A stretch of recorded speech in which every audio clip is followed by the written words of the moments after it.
আসসালামু আলাইকুম বন্ধুরা, আশা করি ভালো আছেন।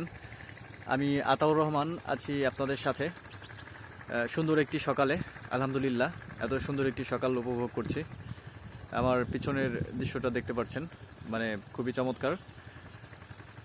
আমরা আসলে মাঝে মধ্যেই খুব সকালে ঘুম থেকে উঠে এরকম গ্রাম অঞ্চলে হাঁটার একটা প্ল্যান থাকে আমাদের, তো খুবই ভালো লাগে। আপনারা বিশেষ করে যারা বিদেশে থাকেন, তারা এই দৃশ্যগুলো, এই দেশের প্রকৃতি, দেশের মায়া, এই সব মিলিয়ে তারা খুব মিস করে। তাদের জন্য শুভকামনা এবং দোয়া রইল, তারা ভালো থাকুক, আল্লাহ যেন সবাইকে ভালো রাখে। আমার সাথে আসছেন আমার ফরহাদ। ওনাকে নিয়ে আমি আজকে সকালবেলায় হাঁটার সঙ্গী হিসেবে আছেন। ফরহাদ, কথা বলতেছেন? আমি ফরহাদ আছি আতাউরের সাথে। আমরা এখন আছি কোথায় যেন, মালিকগ্রাম থেকে ঘাড়ুয়া যাওয়ার পথে। আসলে যে কই আছি আমরা নিজেও জানি না সঠিক, তবে আপনারা আসলে এদিক দিয়ে আসলে পাবেন।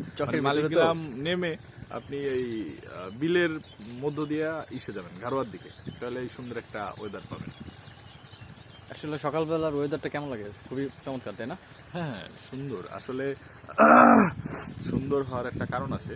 আমাদের নবীজি হযরত মুহাম্মদ সাল্লাল্লাহু আলাইহি সাল্লাম বলেছেন যে ফজরের পরে বাতাসের সাথে, মানে ভুলে গেছে। আচ্ছা, যাই হোক, ওটা মনে পড়বে। হ্যাঁ, এই কারণে এই সকালের ওয়েদারটা, মানে বাতাসটা এত সুন্দর।